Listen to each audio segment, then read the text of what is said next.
Then he said all of these little games that were being played. This is the kind of stuff that is being played. And then I just got so bored listening to him bitching, I just stopped typing.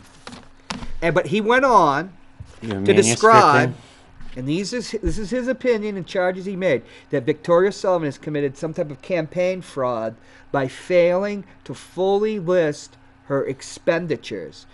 Rich Girard said that she had put out 4 citywide mailers, and none of that, the expense of that, was on either her, which is mandated by law, the 10 days before the primary, release of information, or the 10 days after. And I went on and looked, and indeed, they weren't. Well, he's trying to hand this to the incumbent then.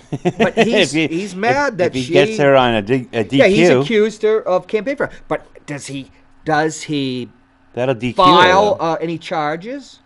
And then he said that he had talked to our friend Andy Sylvia at ManchesterInkLink. He gave him the story, and then they didn't print it. And he called up Andy, and he said, well, Andy said, I'm waiting.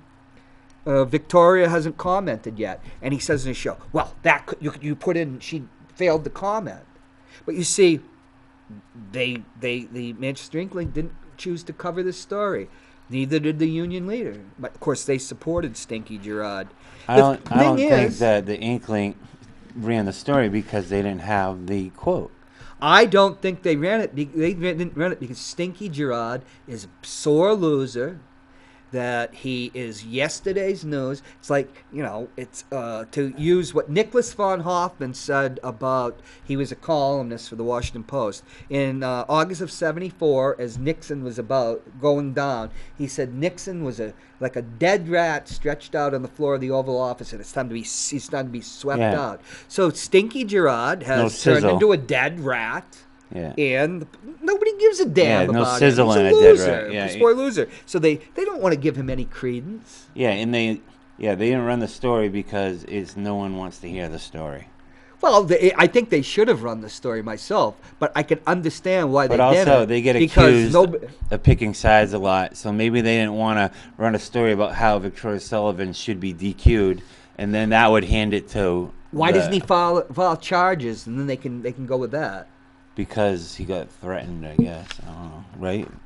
That's what he said. We can go over it more. I'm sure not. The word threatened seems drastic, but I'm sure he was told, yo, but that's back up or we're not going to back you anymore. Oh, yeah, which is politics. Right. Makes sense. And he's being a male bitch. He's being bitchy. He's being a bitch. He's being a dick. He's being a dick and a bitch. I mean, because I said some hard thing. I've said hard things about Victoria Sullivan, but she's still a likable person. Yeah, she's nice. It's like a friend of mine who actually on the eyes unbelievably supported Stinky Girard and sent him money.